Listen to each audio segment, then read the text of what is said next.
Hello mga ka-dreamers, today I'm meeting a client at eto nga medyo late na. Inyong Batangueña real estate agent, Marilu Ibanez po at your service. So andito tayo ngayon sa office ng Borland Development Corporation sa May Tanawan, Batangas. So ito ay located sa JP Laurel Building sa 4th floor. So with this video, i-discuss ko sa inyo ang lahat ng kailangan nyong malaman kapag kayo ay mag-aabil ng house and lot kay Borland Development Corporation. So ang unang step ay ang site tripping. So kahapon tapos na kaming mag-site tripping ng client at today nga ay i-reserve na niya ang unit na nagustuhan niya. During reservation nga, ang unang kong ipinapagawa sa client ay yung pagpili niya ng unit sa mapa dito sa opisina. Kasi ang target natin dito is mauna siya na maipa-reserve yung magugustuhan niyang unit sa marketing officer.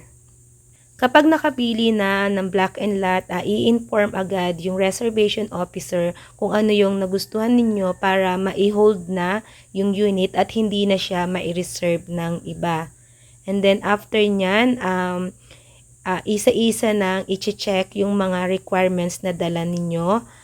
Kung ano yung initial requirements na sinabi sa inyo ng agent na kailangan yung dalahin para sa araw na to. So, bago pa man yung araw ng inyong reservation, kailangan ito ay na-prepare nyo na. So, habang chine-check yung mga requirements, nag-refill up na rin si client ng reservation forms. So, napaka-importante na tama lahat ang ipipill up nyo sa reservation forms at nagtatali dapat yon sa mga documents na dala nyo. So, wag kayong mahihiya na magtanong sa inyong real estate agent kapag meron kayo na hindi maintindihan. So, para walang delay sa reservation process, make sure na lahat talaga ay nasasagutan ninyo. So, lahat ng part ng reservation form ay ma-fill upan ninyo. Kasi yan yung isa sa mga nagkukos ng delay kapag meron kayong naliligtangan na information. Si Borland Development Corporation naman is hindi ganon ka-strict sa reservation. Pero yun nga kapag may kulang kayo na requirements, kailangan yung pumirma at mag-under oath. Guys, pangatlong akyat ko na to sa 3rd floor. Grabe, hingal na ako. Kasi, unang akyat ko, kala ko yung client na una na doon sa taas. So, ang ginawa ko, nagpunta ako. Pagdating ko doon, wala siya. So, bumaba ulit ako. Sinundo ko si client. So, ngayon, noon pumipill up na kami ng requirements. Hindi pa pala siya nakapagpa-xerox na requirements. Balik na naman ako sa baba, guys.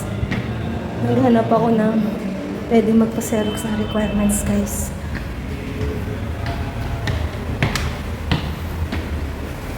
After completing all the requirements and reservation form, ang next naman is yung orientation ni client with reservation staff. So dito, i-explain lahat ni reservation officer ang nilalaman ng reservation agreement. So, make sure na makinig po kayong mabuti kapag dinidiscuss sa inyo ang nilalaman ng reservation agreement na ito para hindi po kayo magkaroon ng problema in the future. Anyway, gagawin ko po ng hiwalay na video yung nilalaman ng reservation agreement with Borland Development Corporation. So, ipipresent ko lang po sa video na ito yung site tripping po namin sa Planecrest Subdivision Phase 2. So, kung kayo po ay naghahanap din ng affordable house and lot sa may Batangas, maaari nyo po akong kontakin. Marami po tayong available na unit dito po sa project na ito ni Borland Development Corporation.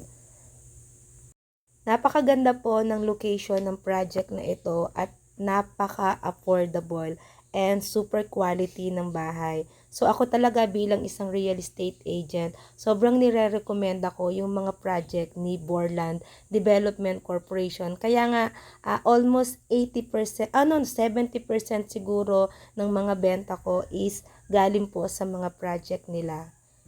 Thank you for watching mga kahanap bahay.